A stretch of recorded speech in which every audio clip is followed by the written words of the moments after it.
नमस्कार, capital TV का खास शो सबसे बड़ा सवाल देख रहे हैं आप। मैं हूं आपके साथ पूजा। भारत का दुश्मन देश पाकिस्तान तो पूरी तरह से तबाह हो ही चुका है और अब बारी चीन की है। चीन को तबाह भारत अमेरिका के साथ मिलकर करेगा और उसकी शुरुआत भी हो चुकी है। और इसके लिए राष्ट्रीय सुरक्षा सलाहकार अजीत डोभाल और अमेरिकी राष्ट्रीय सुरक्षा सलाहकार जैक सुलिवान के बीच में अहम मुलाकात हुई। मुलाकात में भारत और अमेरिका के बीच initiative on critical and emerging technology यानी ICET डील हुई है। इस डील के जरिए दोनों देश मिलकर चीन की छुट्टी करेंगे, साथ ही दोनों देशों की आर्थिक प्रतिस्पर्धा को भी मजबूती मिलेगी। तो चीन और पाकिस्तान की दादागिरी पर अंकुश कैसे लगाएगा भारत? अजीत डोभाल का यह दौरा कितना खास है और क्या हुई है डील भारत और अमेरिका के बीच में? आज इसी डील पर बड़ी जानकारी आपको देंगे। चर्चा के लिए मेरे साथ स्टूडियो में मौजूद हैं कैपिटल टीवी के editor in chief doctor Manish Kumar. Doctor साहब, बहुत बहुत स्वागत है आपका। धन्यवाद। भारत और अमेरिका के बीच में क्या डील हुई है? देखिए, डील पूरी तरीके से ये अमल में आएगा जब प्रधानमंत्री मोदी अमेरिका जाएंगे जून के महीने में। दो खबरें एक साथ आई। एक ये कि अचानक से प्रेसिडेंट बाइडेन ने प्रधानमंत्री मोदी को न्योता दे दिया।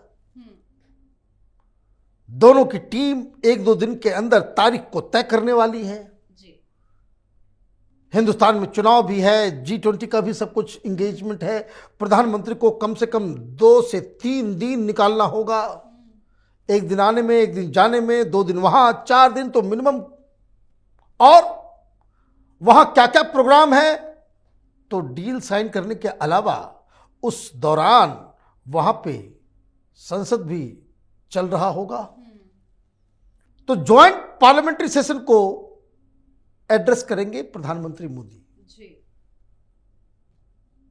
छोरी चल गई लोगों के ये मोदी विरोधी गैंग के कलेजे पे छुरियां चलने लग गई इस खबर के आते ही, क्योंकि BBC का डॉक्यूमेंट्री तो बेकार साबित हो गया। इतना विवाद हो गया, सब कुछ हो गया, हाय तौबा हाय तौबा। और लीजिए, ट्रंप के साथ तो इनकी दोस्ती थी ही। ट्रंप जब हार गए, ये लोग यहां पे होली दिवाली मनाना शुरू कर चुके थे, ईद मना रहे थे कि अच्छा हुआ ट्रंप हार गया, मोदी को अब वहां अमेरिका में कोई पूछने वाला नहीं है। और जो बाइडेन साहब ने कहा कि भाई आपको आना पड़ेगा क्योंकि हमें डील साइन करनी है। ICET ये बड़ा खतरनाक है, इमर्जिंग एंड क्रिटिकल टेक्नोलॉजी। ये क्या बला है, इसको मैं आगे बताऊंगा। लेकिन ये जो डील होने जा रही है, ये समझिए कि जो न्यूक्लियर डील जो US के साथ हुआ था, उससे कहीं ये ज्यादा इंपॉर्टेंट है। बहुत बड़ा डील साइन होना है। और ये साइन क्यों हो रहा है, ये अचानक से न्योता क्यों आया? वो इसलिए आया कि डोभाल साहब वहां हैं, वॉशिंगटन DC में मीटिंग चल रही, जो आपने खबर में बताया कि वो अपने काउंटर पार्ट इंडिया का नेशनल सिक्योरिटी एडवाइजर, अमेरिका के नेशनल सिक्योरिटी एडवाइजर के साथ मीटिंग कर रहा है 2 दिन से। अकेले नहीं, पूरी टीम मौजूद है, अमेरिका की तरफ से भी और हिंदुस्तान की तरफ से भी। और मैं खबर पढ़ रहा था तो उसमें हर जगह PTI ने बताया कि ICET बैठक के एजेंडे को लेकर दोनों ही देशों के अधिकारियों ने चुप्पी साध रखी है। तो चुप रखने वाली ही चीजें हैं।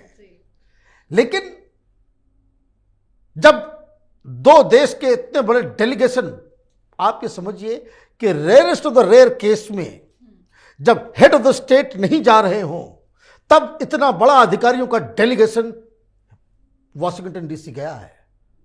और उसकी मीटिंग भी उसी तरीके से, उतने ही हाई पावर डेलीगेशन के साथ मीटिंग हो रही है। कुछ ना कुछ तो इंपॉर्टेंट हो रहा है।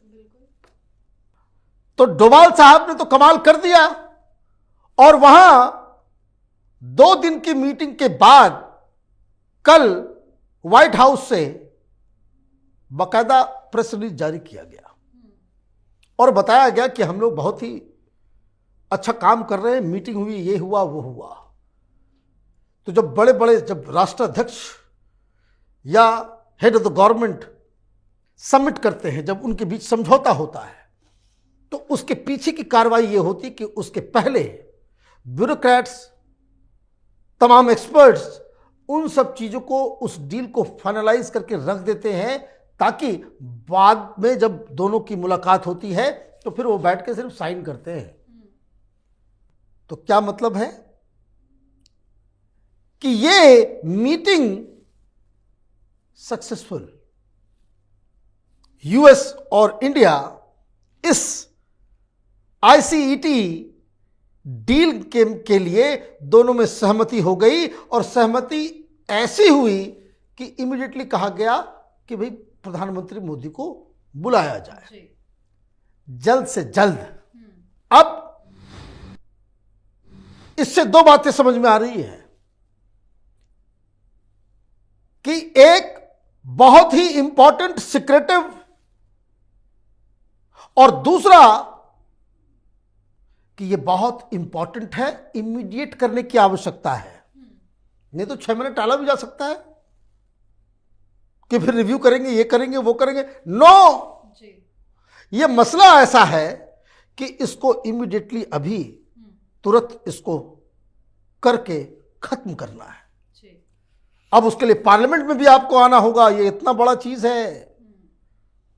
पार्लियामेंट में भाषण देंगे जाकर के फिर से। तो वहां जो व्हाइट हाउस की तरफ से जो दिया गया,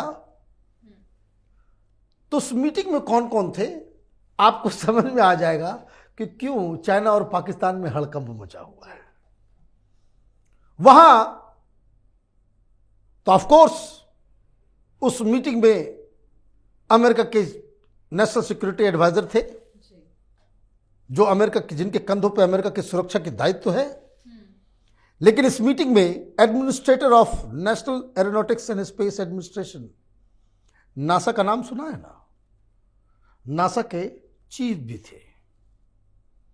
director of national science foundation, वो जितने जो फ्यूचरिस्टिक टेक्नोलॉजी के ऊपर वहां रिसर्च होता है, उसके director. The executive secretary of national space council, space को लेकर के सीनियर ऑफिसर्स फ्रॉम डिपार्टमेंट, सुन लीजिए, डिपार्टमेंट ऑफ स्टेट, विदेश मंत्रालय, department of commerce, department of defence, pentagon के लोग भी होंगे, नेशनल सिक्योरिटी काउंसिल, ये सारे लोग अमेरिका की तरफ से थे। और यकीन मानिए, पाकिस्तान का प्रधानमंत्री अगर जाएगा, इनमें से कोई एक आदमी उसको अपॉइंटमेंट नहीं देगा। ये लोग एक जगह एक साथ मौजूद होने का मतलब ही न्यूज हो जाए। ये किसी दूसरे देश से मुलाकात न करें, लेकिन ऐसे भी आपस में किसी कोने में जाकर के ये लोग बैठक कर लेंगे, वो न्यूज हो जाएगा कि क्या बात हो गई भाई, इतना इंपॉर्टेंट कि सारे लोग एक जगह एक साथ क्या कर रहे हैं। और वो क्या कर रहे थे, वो इंडिया के डेलीगेशन से मिल रहे थे। तो इंडिया के डेलीगेशन का भी नाम सुन लीजिए, नेशनल सिक्योरिटी एडवाइजर इसको लीड कर रहे थे, और अमेरिका में जो एम्बेसडर हैं हिंदुस्तान के, वो मौजूद थे, ताकि उनको ही आगे कोऑर्डिनेट करना है सब कुछ। Principal scientific adviser to the government of India, the chairman of Indian space research organisation, उधर नासा से तो इधर इसरो से। और कौन, secretary of the department of telecommunication, the scientific adviser to the defence minister, director general of defence research and development organisation, DRDO, missile, तोप, ये जो तमाम हथियार बनाने का काम जो होता है, तो उसके डायरेक्टर जनरल भी पहुंचे हुए हैं। Senior officers from ministry of electronics information technology and national security council secretariat participated. अब इसके आगे कुछ कहने की आवश्यकता है कि वहां कुछ जरूर ऐसा काम हो रहा है जिसका रिश्ता डिफेंस, हथियार, स्ट्रेटेजिक, किसके लिए, किसके लिए? तो कुछ जरूर ऐसा है जो दोनों का दुश्मन है। चीन के अलावा तो कोई दूसरा नाम नजर नहीं आ रहा। और ये तब हो रहा है जब हमने इसे कहते हैं डिप्लोमेसी।